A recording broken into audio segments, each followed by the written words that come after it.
આયુર્વેદને જાણો ભાગ 67। અગાઉના ભાગમાં આપણે વિરુદ્ધ આહાર વિશે વાત કરેલી।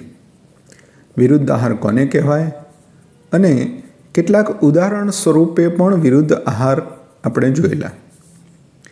સામાન્ય પબ્લિકમાં અત્યાર સુધી એવી જ માન્યતા છે કે દૂધ સાથે લસણ અને ડુંગળી વિરુદ્ધ કહેવાય। આવા 1-2 ઉદાહરણો જ લોકોને ખબર હોય છે, પરંતુ વિરુદ્ધ આહાર ખૂબ જ વિશાળ ટોપિક છે।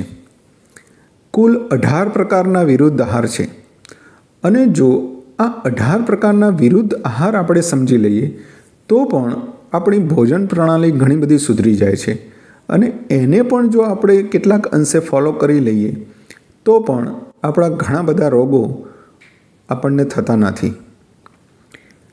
આપણે અલગ અલગ પ્રકારના 18 પ્રકારના જે વિરુદ્ધ આહાર છે એનું એક પછી એક વર્ણન જોઈશું, જેમાં પહેલો છે દેશ વિરુદ્ધ।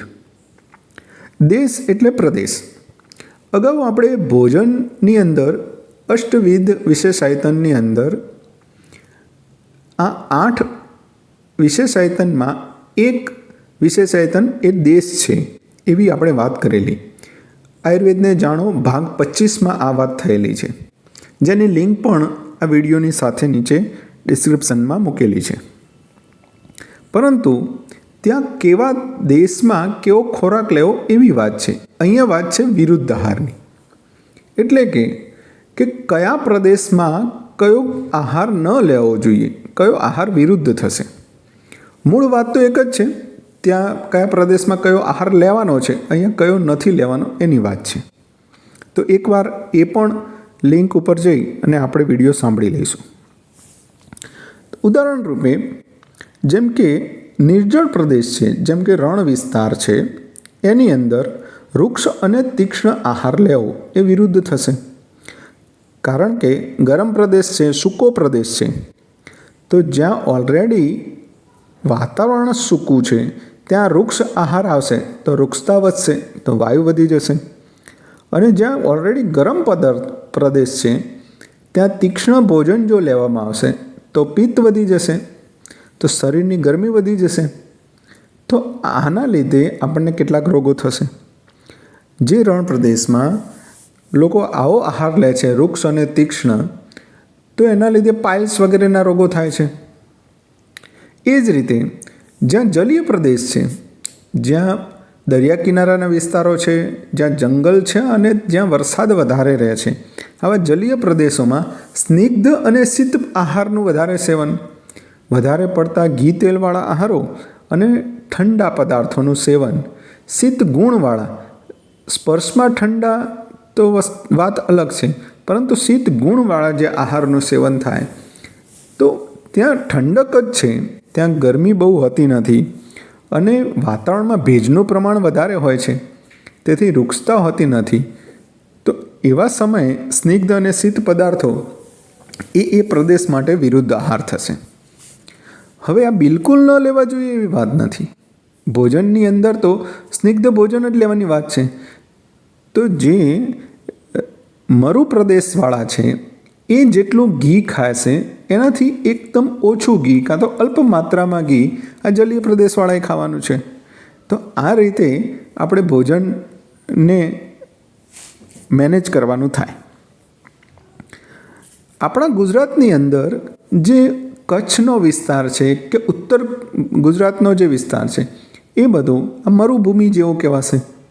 જે સૌરાષ્ટ્રની અંદર દરિયા કિનારાનો ભાગ છે અને દક્ષિણ ભારત છે, આ બધા જલીય વિસ્તાર કહેવાશે।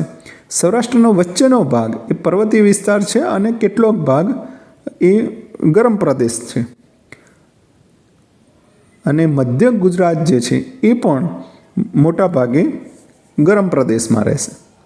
તો આપણું ભોજન જનરલી સ્નિગ્ધ અને શીત ગુણવાળું વધારે રહેતું હોય છે, એટલા માટે જ કદાચ ગુજરાતીઓના ભોજનની અંદર સ્વીટ વધારે હોય છે, ઘીનું પ્રમાણ વધારે હોય છે।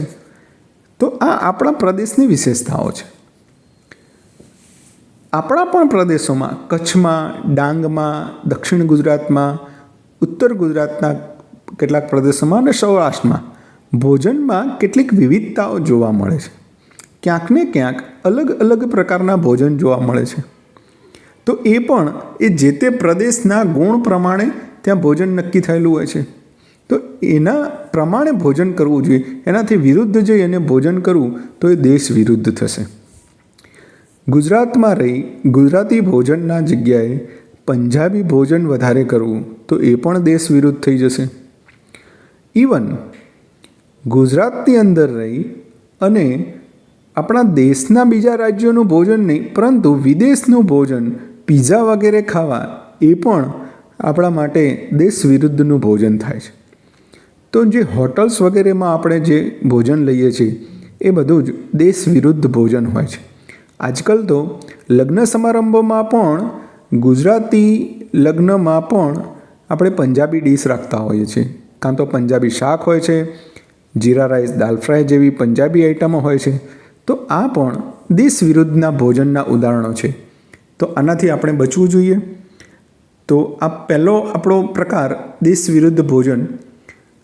આ જ રીતના 18 પ્રકારો આપણે એક પછી એક સમજીશું અને એને આપણા જીવનમાં કેવી રીતે બચવું એના વિરુદ્ધ ભોજનથી એના વિશે જાણીશું. ધન્યવાદ.